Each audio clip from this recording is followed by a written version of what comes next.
Now, it's no doubt that everyone's a little confused, hold on, boom, by my thumbnail, but if you stick with me, I think you'll probably understand what I'm getting at. Hello everybody, welcome back to the channel. My name is John, and today I have been watching The Boys religiously right now with the new release of season 4 up to episode 6. As soon as I finished it, I had to rewatch the whole season. The whole series, actually, not just the whole season. I am going to watch that new season again because it's really good. Anthony Starr does a phenomenal job. Everyone on the cast is doing great work, and I like how where we're at in the story, I really can't wait for the next episode. But as I've been rewatching everything, and this is all just my opinion, like normal, it's an opinion, you don't have to agree, you can disagree, feel free to, I encourage it. In my personal opinion, I think the strongest character is not one with superpowers.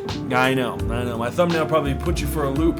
That is not who I think the strongest character is. Obviously, Homelander's the strongest character, but I don't think he is. I think the strongest character in all of the boys, drumroll please, it's not Butcher, it's not MM, it is not Frenchie, it's not Kimiko, it's not Starlight, it's Huey. Yeah, now bear with me on this one. You're probably thinking, gosh darn it, no he's not, he's ridiculous, he's the weakest character, why are you even talking about that? He's a he's a wham little baby boy. I'm sorry, if there's ever an infiltration mission, the one person that has just run straight into the danger, absolutely sprint into it with no skills really at all besides being tech savvy and good with coming up with like theories on it, like on the top of his dome, is Huey. Let's look at season 1. Literally his first job was to go into the 7 tower and talk to A-Train and place a bug, which had Translucent follow him. Every single time he's had to do something, it is always going into like damn near the danger zone. The second time he had to do something, he set up a date with Annie, or Starlight, just so he could get with her, but cause he's interested in her, but the team wasn't. I'm assuming everyone's past season 1, okay? I'm promising everyone's past season 1, so I'm gonna talk about this openly. His second mission was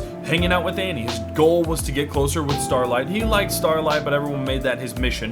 The third one was whenever you talk to Ezekiel, and then the rest of them, oh shoot, there's so many more, but I can't think of them. Oh, all the times whenever he was in a corporate office, he had to meet other superheroes. And then eventually, he finds out that his boss is a soup that has killed more people than most of the others. It's insane. I think Huey is easily, without a doubt, without any schmeckles, he's like anything, like without, I would put all my money on it that Huey is probably the strongest character in all of the boys because he does it consistently. Like he's always doing it. He's always the person that goes in, he's super nervous, he's super worried, he's like, don't get it twisted, Huey's my motherfucking man. He makes it work. He's quick on his feet, and that's what keeps him alive. And I think he needs a lot more praise. Now, it would be pretty boring if I only talked about the number 1 strongest hero. I think the second one, the second strongest, I think that might go to, Kimiko. I feel like they say it 2 different weird times. I apologize if I say that wrong. But I think she's probably number 2. And I think her origin story and just all of what goes on with her character is just amazing. Like, I don't think there's anything, it's like nothing, not left to chance, but there's so much you learn as she progresses as a character. Like, she can't speak English, she can't talk at all, but it's not just because of her powers, and at some points we start to learn around season 3. This will contain a little bit of spoilers. I haven't really spoiled anything from the new season, so I'm gonna say that right now. So if you haven't seen the new season, click off this video, please. I don't want to spoil anything. Okay, I gave you some time to click off the video. Now for the rest of you guys, I think the fact that we're going through and looking a little bit more at her backstory is just insane. I like it. But at the same time, it also begs the question, how relevant is it to the situation today? Is she gonna figure out her backstory, deal with this trauma, and then she's gonna talk? Or is it just filler?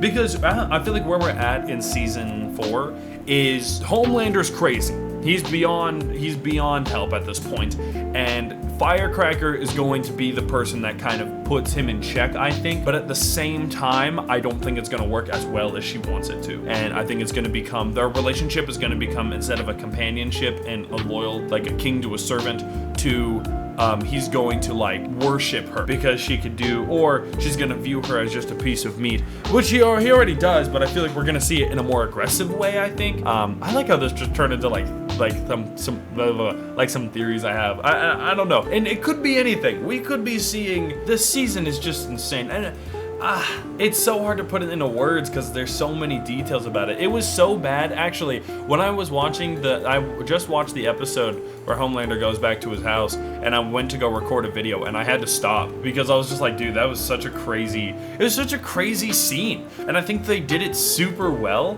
Like, he went, like, and I told people about it, and they're like, yeah, dude, it was nothing. Like, yeah, what are you talking about? And I was like, what? Really? You see Homelander do some fucked up shit, but you literally, if you go to that room, if you pan around and you look around in it, it has faces, like skin off of them. And I had to think about it for a second. She wasn't touched, but she was just covered in a little bit of blood.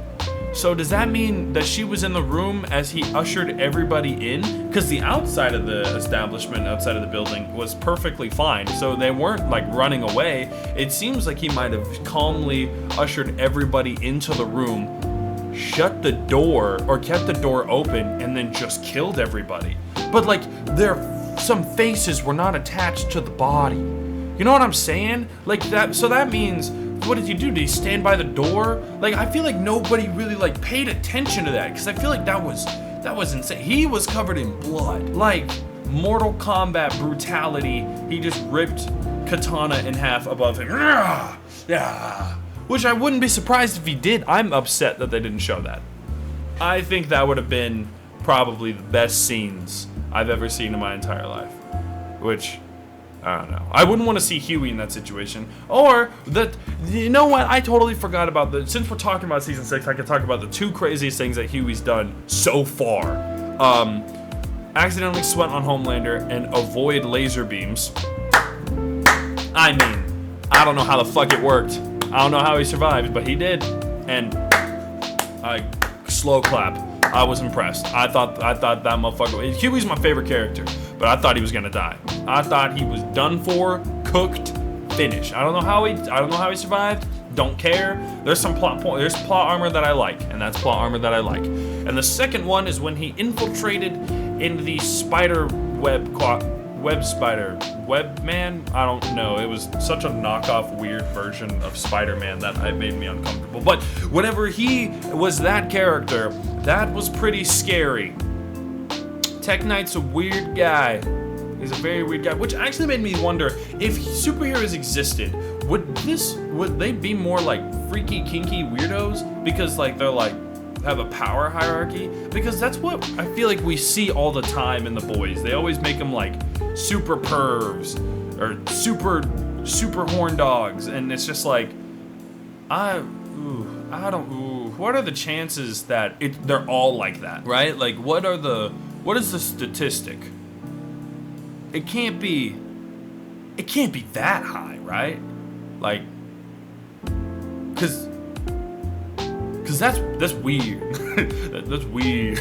Why are they all sucking and like? Okay, I don't know. That one actually like kind of that one put me in a midlife crisis at 21. I don't know how I feel about that one. Well, anyway, you guys, I wasn't really trying to make a super long one. I just wanted to talk about Huey and see if I had any other Huey fans. I like Huey. I like all the things he does. I think old boy needs a break. I used to have a conversation at work and someone was like, "Oh, Huey, boo. Huey's stinky. Fuck that guy. He's trash. He's such a little baby bitch." Like, yeah, Huey has some bitch moments, but that dude is forced into infiltration times all the time. He literally was face-to-face with Homelander 5 times. Butcher was only face-to-face with Homelander twice, and he fumbled. At least Huey kept his eye on the ball. I just thought of that. That is so cool. Wow. Impressive. Anyway, I hope you guys enjoyed the video. If you did, don't forget to check out the Instagram and the Discord and the links in the description below, and the music, because it is a commentary video. I will have that music. Go support the original creators of that music. It's free copyright music, and I get to use it as long as I say something about it. But either way, go check out the music. Have a blessed rest of your night, y'all. Hope to see you guys on some First Ascendant, some gameplay. Peace out.